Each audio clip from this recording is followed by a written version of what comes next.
So today, a bit of a different content from us from the Gyms Group, where we're not interviewing a franchisee or a franchisor. We've actually got Jay, who's the CEO of the Franchise Council of Australia, which is the FCA, which has been around for many years. You've been in the role for 10 months, Jay, and you've already done some great things already, which is great. And you've just had a meeting with Jim, a very animated meeting with Jim, who hasn't been a fan of the FCA over the years, but I think you've been able to change his mind a little bit and hopefully get him on side with a few things which we might talk about later. But first of all, do you want to talk a bit about yourself and your career and how you got involved with the FCA? Well, thanks, Joel, and thanks for having me here. It's a really exciting opportunity for me to come and sort of see heartland of the Gyms Group, so I appreciate the opportunity to be here.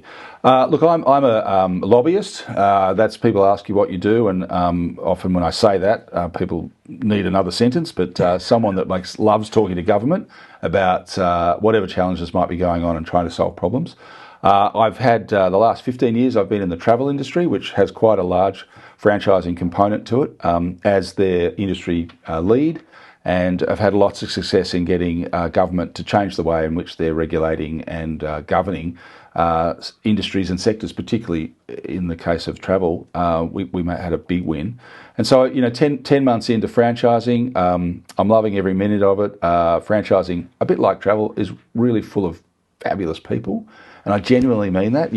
I'm meeting so many new people, so every day is an exciting day for me. But it seems franchising just does attract nice, good, genuine, decent people. And I'm finding that for sure. And so the FCA's sort of back on track. We had a bit of a rough trot last year. I think that's pretty common knowledge around the traps. And so we've managed to wrestle the dragon or tame the wolf, or whatever the saying is, get ourselves back on track and get us focused on looking forward into the future and how we can bring proper benefits to both franchisors and franchisees and suppliers. In the US, of course, they call them E's, O's and SUPs. It hasn't kind of taken off here in Australia, but the franchisees, the franchisors and the suppliers, all part of the ecosystem. Now, I was going to say, our divisionals and our regional franchisors who listen to this, and we call them ZORs in gyms, but they might be then going, all right, well, what's actually, because they know about the compliance stuff. They've got to do it with their disclosure documents, and you've had a pretty animated discussion with Jim about what he wants to see and all that sort of stuff. So do you want to just talk about what are the challenges that the franchising industry is facing at the moment, and how you start trying to tackle those? Right. Well, I mean, one thing that's become quite overwhelming for me is just how regulated franchising is in Australia. It's common knowledge that we are the most regulated franchising industry in the world. Typically of Australia, we like to over-regulate things. And what's happened over the 30 years of the development of the franchising code, which is kind of the governing document, I suppose, that's meant to be supporting the interaction between franchisors and franchisees, is that it's morphed into now a heavy-weighted, heavy-handed, overburdened document. There's no if, buts or maybes about that. When it first started, it was there to serve a purpose, and that was to try and arrest some of the bad behaviours that might have been going on. That's 30 years ago. And the problem is, after 11 long reviews, the code has basically just become a pile on a pile on a pile on a pile on. Very rarely does anything get taken away. It's more that more gets put on top. And so the heavy hand of that means that an unsuspecting person thinking of buying into a franchise is now weighted up with this heavily burdensome document, which is what Jim was alluding to in our chat just now, around who's really reading it, what benefit is it really showing, and what benefit is it bringing them, particularly if they're a small business. And the smallest of small businesses are actually more affected.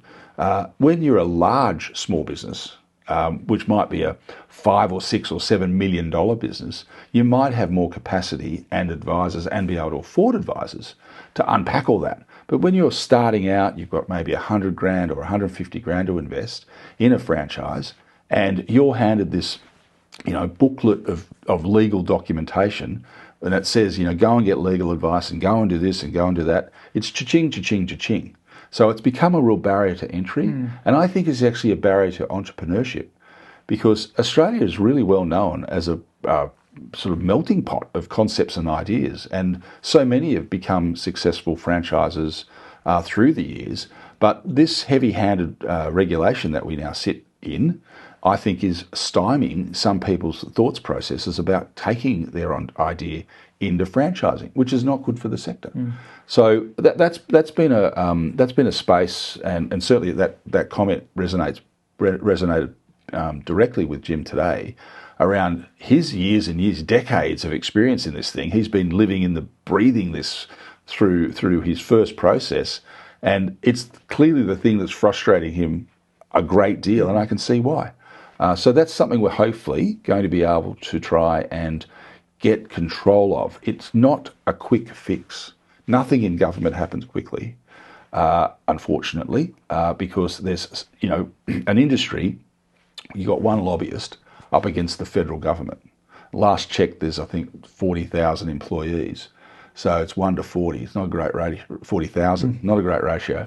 But we love a challenge, and I think that there is some clear air on a way forward of the sorts of things that could be brought in to try and reduce some of that heavy-handedness and get some sensible thinking around the way in which the relationship and also the contract that occurs between franchisors and franchisees can become far more user-friendly, far more nimble, still solving the problems to ensure that bad actors are identified.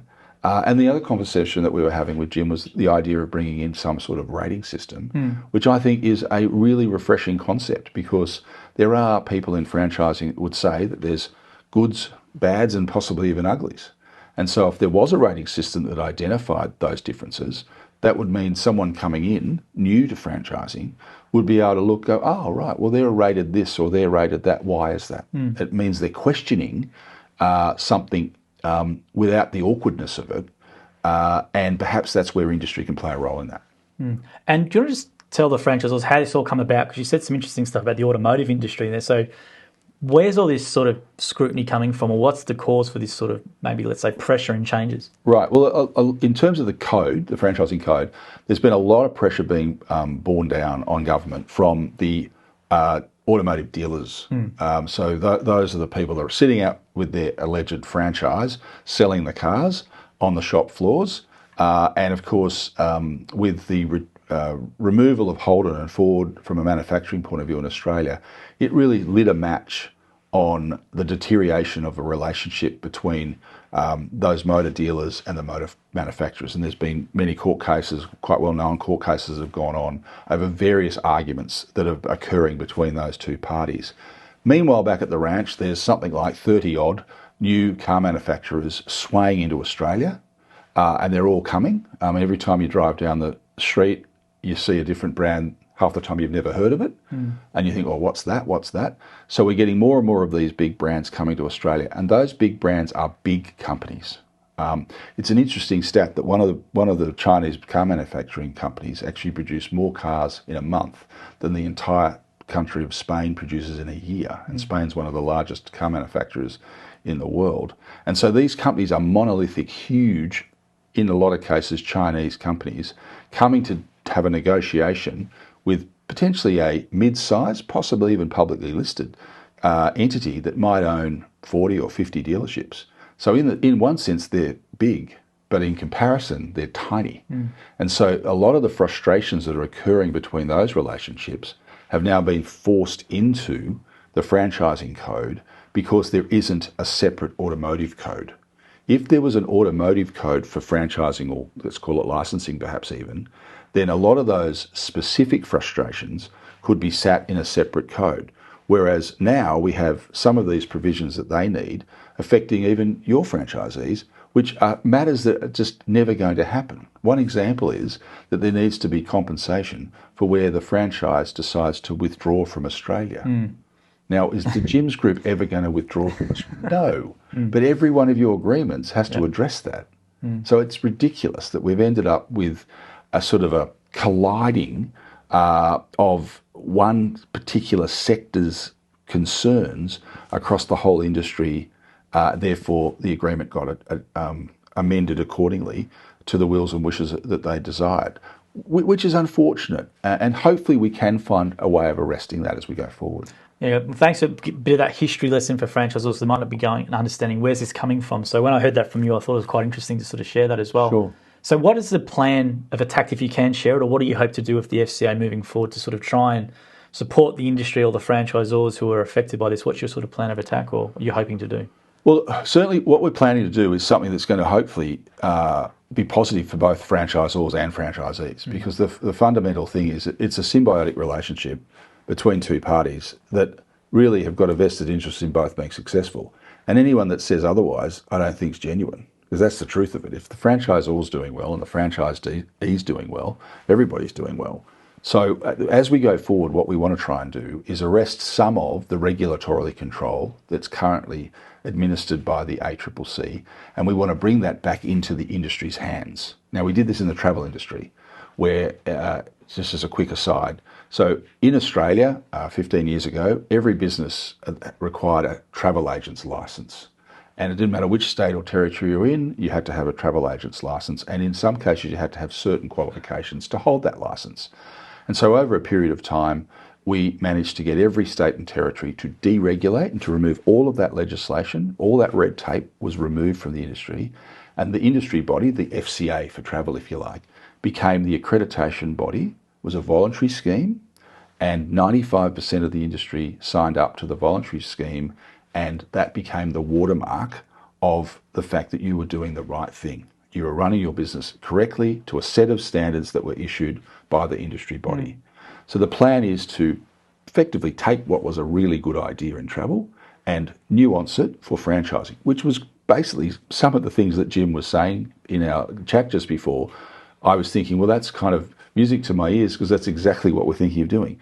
Having a set of standards that the industry comes up with, not some bureaucrat in a back room in Canberra, decides what's good and what's bad and what should and what shouldn't happen, and then brings that to bear in the form of the franchising, accreditation, mediation organisation. The idea being that we would accredit franchisors, who then issue to franchisees under a set of rules that the industry would come up with, standards, guidelines, and then when there's grief, if there's grief, there's a free mediation service that's dealt with by peers. Most of the big schemes, as I'm sure you would have as well here at Jim's, most of the big schemes have franchisee committees and advisory panels and complaints handling mechanisms where most of the issues are dealt with internally. And the idea being is that the big schemes can afford to do that, and hopefully they'll continue to do that. But when you look at the franchising sector, about 80% of the franchisors generate about 20% of the income, and about 20% of the franchisors generate about 80% of the income. So where we get a lot of the dramas is in the 80-20 at the other end. So the idea of the scheme is, as you're an embryonic franchisor, as you've come up with a really great idea in the garage with your best mate, and you decide to franchise it, and you're off and running, you've got 10, you've got 12, you've got 13, and then there's some problem. The wheels fall off. You'll be able to come to FAMO, as we've called it, the Franchising Accreditation and Mediation Organisation, and using a peer-to-peer mediation service for free, try and resolve the issue. Before you're off to court, you're off to some other government arbitration service that will cost money, and you potentially don't even have to get the lawyers involved. So that's the plan. You can't do that with government. You can only really successfully do that when it's the industry talking amongst itself and the industry trying to solve the problems themselves. So that's the plan. Sounds like a good plan, and Jim was obviously very excited for it, and we'll hopefully do the support letter for it as well. So how do you then go about getting that? Because I think it's very, even though it might be interesting, I think it's interesting. How did you go about doing it with travel? Like, you go to Canberra regularly? Like, how do you actually get in the ear of the people who can actually make the decision? Yeah, look, it's, when I look back, and I joke about it, and one of the jokes I say is that the deregulation of the travel industry took the same time as the gestation of a Thai elephant. I think you've heard me say it once before, right? Which, for all those watching along, Google it now, you'll find the answer is something like 927 days it actually takes to gestate an elephant. So that's how long it took us from the moment we decided as a board that we wanted to go down the path to the very last piece of legislation being repealed. It took 927 days. So it wasn't easy. The big difference in travel to the franchising piece is that we needed negotiated with every state and territory and the federal government to agree to do this. In franchising, we just have to negotiate with the federal government. And at the moment, we have a majority-led Labor government, and usually it is easier to deal with a majority government because you're really only dealing with one decision maker. That's the government. When it's a minority government, it's very difficult because you've got to go and negotiate with all the trimmings and all the edges. In travel, our biggest challenge was that every time we thought we were there was a state election.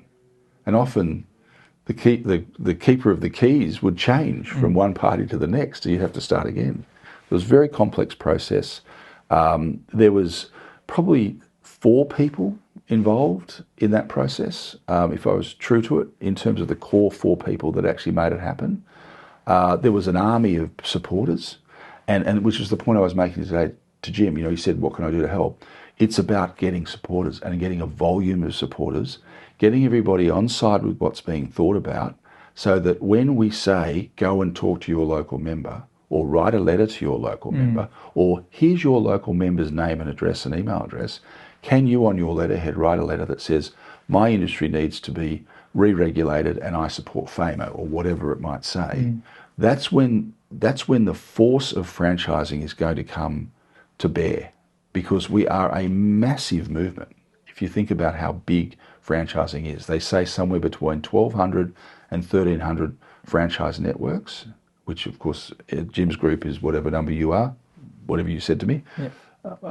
And there's somewhere between 70 and 90,000 franchisees. We've got to nail those numbers down. But that is a massive movement.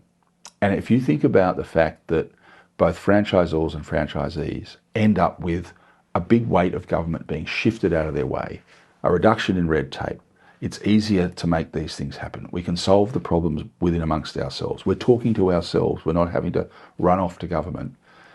And then we go and articulate that to the politicians. That's how we make these things happen, because it's not just about a phone call to the Prime Minister, as much as that would be helpful. Where it really counts is when the local member is sitting in their caucus room and he or she says, oh, I had Fred the other day from my local Jim's mowing service come in to see me or wrote me a letter. What are we doing to the franchise industry? This is crazy. The power of that grassroots, it can't be underestimated. And we'll be calling on those grassroots when it comes time. Once we start schmoozing this concept into government, convincing them that we're on the right path, we'll be looking for the groundswell movement. That sounds like a good plan. And yeah, that's why we got you in, because I've heard you speak at this franchise summit. And I thought, this is great and a great new direction. Now, franchisors and divisionals will be listening to this. So we have divisional franchisors who run their brands, and like Jim's Mowing, Jim's Fencing, or Jim's Bathrooms, and you have the franchisors under them. I think we've got around 280. So we've got a lot of franchisors in the group. And wow. So the reason why I wanted to get you on as well was to sort of talk about benefits of the FCA. So Jim's is sort of, for me, like, we're sort of outside the industry. We don't sort of get involved too much with events and things like that, which is why I'm sort of trying to go myself just as a representative more than anything. But there's a great opportunity, I think, for our franchisors and our divisionals to get more involved with these sorts of things from a professional development point of view. So do you want to talk about the benefits of maybe them as individuals being part of the FCA, or what are some things on offer that could develop them as better franchisors or divisionals? Yeah. Well, there's many facets to that, but the key thing is, first of all, to be inclusive and in the conversation. One of the challenges, we talked about this just before, one of the challenges with the Jim's group for the FCA is that we're talking to the group. And so the emails that we're sending out, the documents we're sending out, are coming into your head office here, and I'm not sure whether they're disseminated or they're not disseminated, and that's completely up to you as to what decisions are made. But if we had more direct connection with the franchisors, where we'd be able to communicate with them on things that we've got on, things that we're doing, and I'll come back to that in a second, and they're on the email list, they're getting the newsletters, they're getting the updates directly, they also they've got their own opinion. I mean, Jim's got his opinion and we respect it, but they're running their own businesses as well. Yeah, they're going to have an opinion, right? And that's a great point. Look, Cleaning Grip, Haydar, multi-millionaire, right? He's got the largest cleaning franchise in the Southern Hemisphere with 1,800 franchisees, right? So people like that, that's what I'm sort of hoping we can... Critical people to have in the mix, in the conversation, having an opinion and talking to us. And it's not a huge amount of effort required, but it's being part of the conversation. So there's that. Yeah. We've just launched the Franchise Industry Awards, okay? Yep. So that's a massive escalation from where things used to be. In the good old days, love it or hate it, the FCA used to issue FCA awards. And there were people that over time, they love, hate the FCA. The perception of the value of that award was always questionable. So we've gotten rid of the branding. We've created a brand new brand called the Franchise Industry Awards. And they are for the whole franchise industry, whether you're a member of the FCA or not. In fact, 20% of the nominees in our inaugural year are not members. I'm aware that 2 of the winners are not members of the FCA. That puts a massive smile on my face because it's delivering what we wanted to do, which is that it can't just be about the FCA. It's got to be about the whole industry. And so we're trying to provide opportunities for everyone to be able to be part of what we're doing. Now, the Franchise Industry Awards have a couple of really important facings. Number one, it's about bringing the industry together. At this stage, we're going to have about 500 people in the room in Sydney on the 25th of June. Tickets are still available if you're interested. I'm not sure when this is going to air. But before then, yeah. Oh, great. Yep. So if you haven't bought your ticket, you should. Just come along and check it out. Now, this is about peer-to-peer recognition. This is about being in a room with people that are doing the grind in franchising in whatever silo they might be in.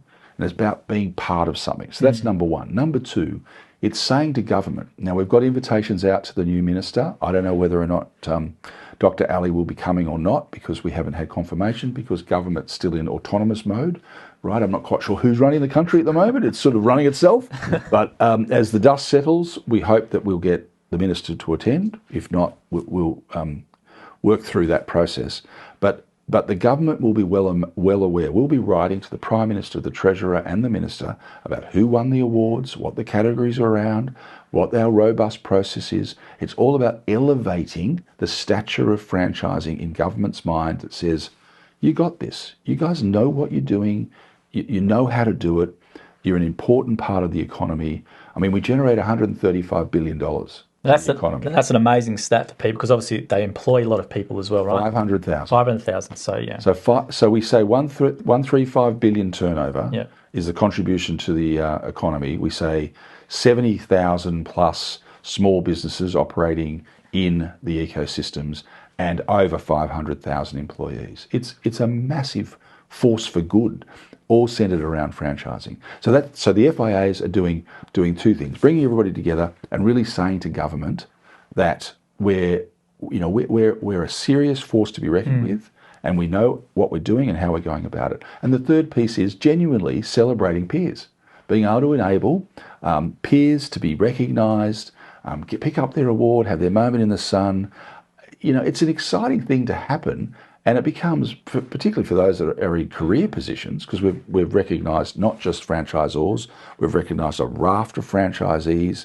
We've got a Franchisee of the Year award. We've got franchisee awards across retail, services, hospitality, and wellness.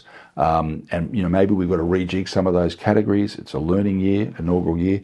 We're doing awards for staff, the marketing people. We're doing the finance people, we're doing the field managers and the franchising managers. We're doing a Women in Franchising award. It's a suite of awards, right?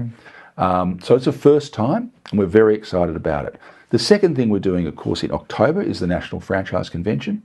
FCA has been doing that for many years, but we've really ramped that up again for October to really have a moment where people really come together to celebrate franchising and learn. And so on the Sunday, we're running 4 streams: the legal symposium for the lawyers. We're running a franchise accounting network for the CFOs and those in accounting. We're running the franchise marketing network for people in marketing. So that could be people from head offices. It could be multi-franchise unit owners who've got people in marketing, people that are worrying about the special purpose fund, what you should and shouldn't, can and can't do with it now. So we've got sessions running on that. And then we're also running a multi-unit franchise day, so that those people that have got multi-units, they've got different nuances and different things to think about. So that's on the Sunday, my apologies, the 19th of October. And then we run into the 2 days of the conference over the Monday and the Tuesday. And on the Monday night, we're having the Hall of Fame and the CFE, the Certified Franchise Executive Graduation Night. Now, what CFE is all about is it's an annotation, a CFE, like when you do an MBA, you get an annotation of MBA. So it's an annotation, CFE, that's awarded to someone that goes through a point scoring process for education and learnings. Some of it's about turning up and attending. Some of the points can be attracted from turning up and attending. Others is for doing specific courses that have been designed specifically around franchising. And so it really is, for someone that's decided franchising is going to be in their sort of career future, it's a great annotation to get, whether or not today you're working in a cleaning franchise, or tomorrow you're in a chicken franchise, or the next day you're in a funeral franchise. You're in franchising. So that's what CFE is all about, the Certified Franchise Executive Program, and that's operated by the FCA, and we're certainly looking to really ramp that up over this coming year. So that's really the main things that the FCA is going to be doing: the Franchise Industry Awards, the NFC, the CFE, and then the little small job of getting government to agree to give us back some of the regulatory control. We're going to try and do a few things really well and not too many things. And meanwhile, it's the engagement. A lot of members' feedback that I get from the events that I attend is just the interaction. Be able to sit with someone that's in a completely different type of business, but in franchising. And the interaction and conversation that gets going. And that's really what FCA is about, is providing that platform for you to step out of maybe your comfort zone, even of your own inward-looking world, perhaps, of thinking, well, what else is going on? What's going on around me? Who else can I talk to get some ideas from?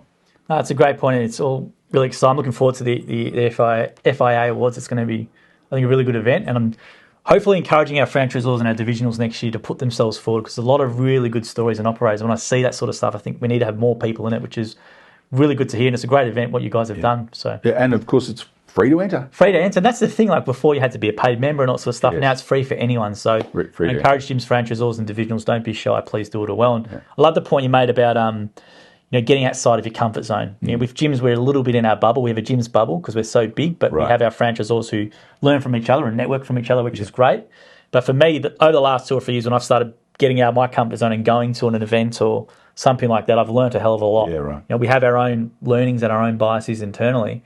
But when I listen to other people from external brands who've got nothing to do with our industry, like QSR stuff, I learn always something new. And I think for our guys as well, even though we're in home services, to try and step out of your bubble, and a lot of these guys are multi-millionaire entrepreneurs or millionaire entrepreneurs, to step outside your bubble and then deal with people who are on your same level in a different industry, I think is worth its weight in gold. And the amount of contacts and networking within the industry, which we can probably have, which we don't have, will open up a whole lot more opportunities as well. And I really do encourage divisionals and franchisors to maybe look at getting involved in the FCA somehow.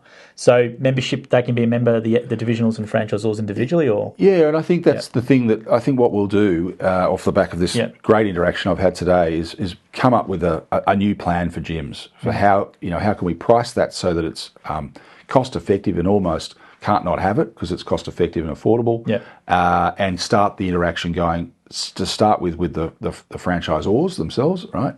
And then ultimately we want to grow that out to the franchisees. But as I say, we try and do a couple of things really well first, and then the expansion to the connection with the franchisees is something that's definitely on my mind, and that we need to be able to do because, as I said earlier on, it's such a relationship between the two parties that it feels weird to just be focusing on one bit.